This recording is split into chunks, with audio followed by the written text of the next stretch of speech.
Girls, it's Mrs. Sada, and I'm back to read you some more Appleblossom the Possum with my good friend Appleblossom. When we left off at the end of chapter 29, Amlet and Antonio were getting to know Big Poss, their papa, and they were also trying to get him to understand that Appleblossom was in a lot of trouble because they wanted to go help. And Big Poss just doesn't seem to be all that worried. So we're going to pick up where we left off and find out if Big Poss is going to help them save Appleblossom from the monsters. Chapter 30. Hours later, Antonia and Amlet still haven't been able to get Big Poss's attention away from the garbage cans. Big Poss is chewing an empty yogurt container and spitting out plastic pieces when Antonio begs, "We have to stop eating and do something to help Appleblossom." Big Poss stops spewing white chunks and looks up. Maybe he's finally full because he says, "Your sister? She's trapped in a monster's house, remember?" Big Poss's eyes narrow and he whispers, "I've taken this time to formulate a plan." Antonio and Amlet exhale in relief, even though the plan has not been revealed. "You have?" says Amlet. "That's great, tell us." Big Poss rises on his back legs and gives his body a shake. Scraps from his meal fly in all directions. He then runs his fingers through the fur on the top of his head and works at fashioning his wild hair into a signature style. Antonio and Amlet wait patiently. Their father pulls on his tail to straighten it. He grabs a prickly weed from a crack in the dark asphalt and uses it to scrub his teeth. He tosses the plant, smacks his lips, and he bellows, "Are you ready to tumble?" Big Poss then springs forward and his front paws hit the ground as he kicks his back feet high into the air. His tail arches in a somewhat graceful manner as he executes a fairly decent cartwheel. Amlet just stares, but Antonio says, "So the plan is to do cartwheels?" Big Poss raises his arms high in the air. Staging is very important. I thought you would have studied that in your acting classes. Amlet answers with a touch of sarcasm. "Maybe we didn't have enough instruction." Big Poss clears his throat and steps forward into the spot created by the streetlight. It's dramatic, but looks dangerous. His voice is filled with weight and importance as he delivers his message. "We must go find your mother."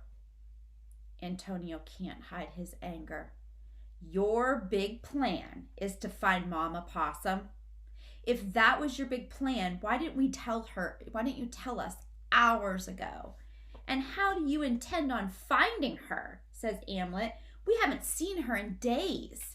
Big Poss doesn't seem to be the least bit bothered by the fact that Antonio and Amlet are both yelling. He barely shrugs. "Oh, trust me, ankle biters, this won't be hard. Your mother loves to hop and bop. She most especially loves to dance in the moonlight."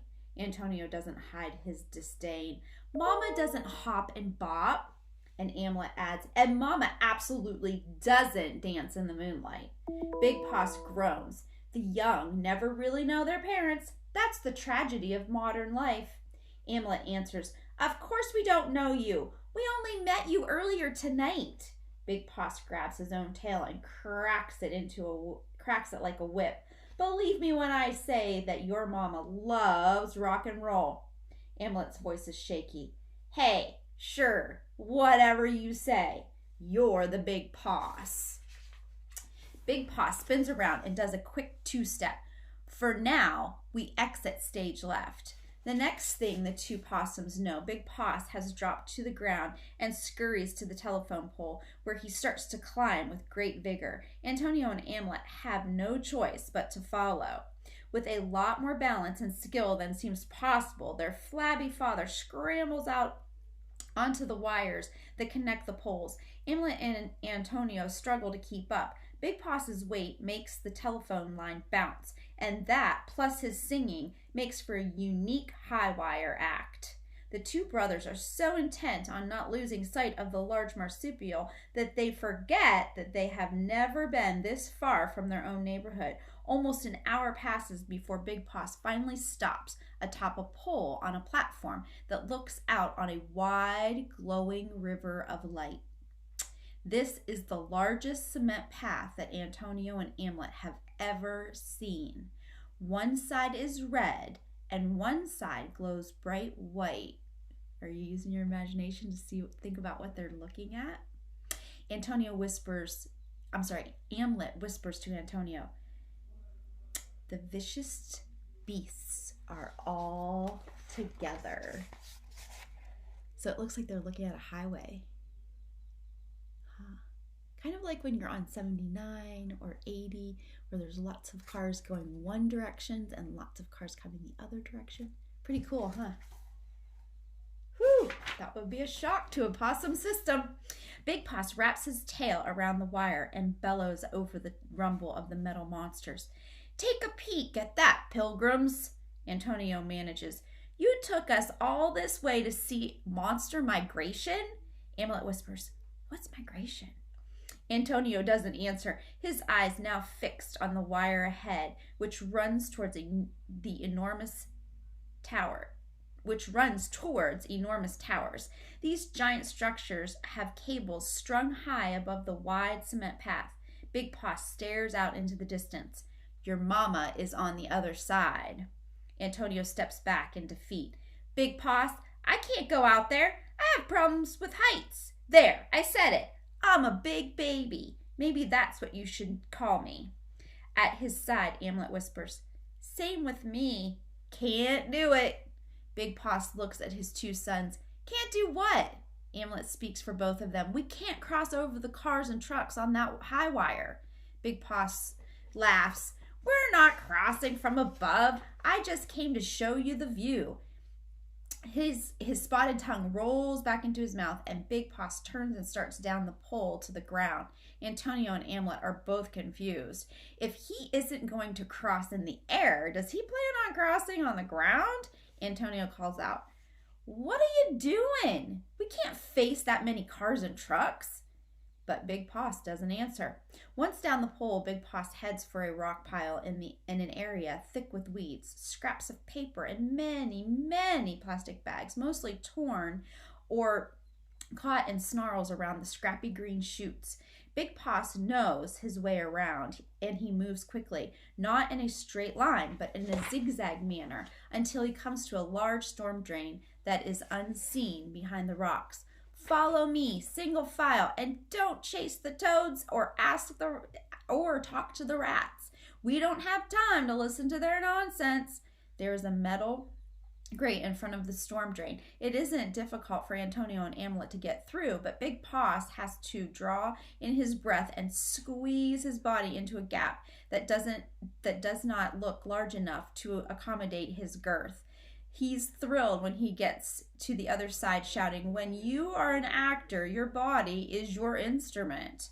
A slow-moving stream runs down the center of the drain. Big Poss leads the way. Antonio and Amlet feel their feet slide in the ooze. It isn't long before the dark world comes alive. The first thing they recognize is the croak of toads. Amlet finds amphibians very tasty, but the three possums are full of garbage, and besides, according to Big Poss's instructions, there is no stopping now. Antonio and Amlet hear the rats before they see them. There is a rustling noise and then a low hiss of rodent voices.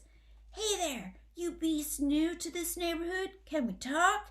You want to buy some snapping turtles? Big Poss keeps moving, but grunts in the direction of the unseen voices. We're not buying anything you're selling. Several steps later, Antonio feels something hit his back. It's a pebble. He turns and sees dozens of rodent eyes. When he gasps, Big Poss rears up onto his back legs and growls. Listen, you rats, I didn't come here looking for trouble, but I'll give it if you need it. I'll give it to you good. Big Poss then charges straight into the darkness, his mouth open to expose his 42 sharp but chipped and stained teeth. But he doesn't have to use them. The dozen of rats take off in other directions, leaving the three possums to continue on their way. Antonio and Amlet don't say anything, but they are both impressed by the performance. That's the end of chapter 30. So they're going looking for Mama Poss, and it sounds like they're in a storm drain that goes underneath the highway in order to get over to the other side. I was wondering if they were going to try to dodge going through all the cars and trucks, but they had a little secret route underground. All right, boys and girls, I'll see you next time to read chapter 31. Have a great day. Bye.